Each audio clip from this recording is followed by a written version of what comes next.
So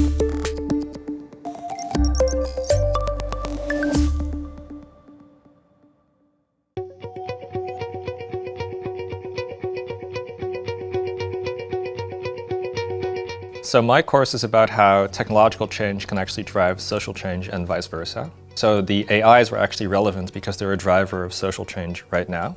And we also used them in the course as debating partners.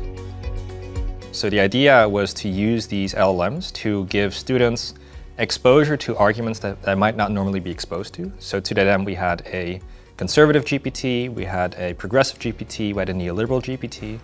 The advantage is that it lets you be exposed to different kinds of arguments that you would expect from students. Students tend to have a particular worldview, and it's important also to engage with worldviews from outside of academia.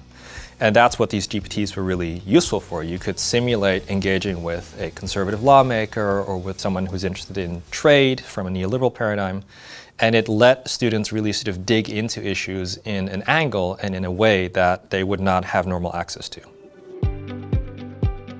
Throughout the pilot, the students were really interested in engaging with the types of GPTs that didn't agree with them. So in particular, the national conservative one, the right-wing conservative one, they really liked engaging with arguments that they would not normally be exposed to. Students are actually surprisingly good at recognizing the political leanings of a model. Even though I didn't tell them which model was which, they inferred pretty quickly who had which ideology, and that was very interesting to see.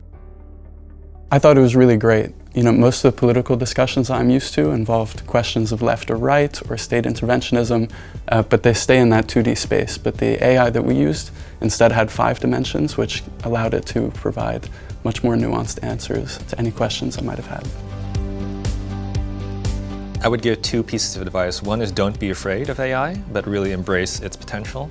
And the second is to try and be creative with it, not just to do the basic thing of like helping people write or grading things, but really think about how can I incorporate GPTs and LLMs and AI into my course as a substantive addition, like for instance through debating, like through critical analysis.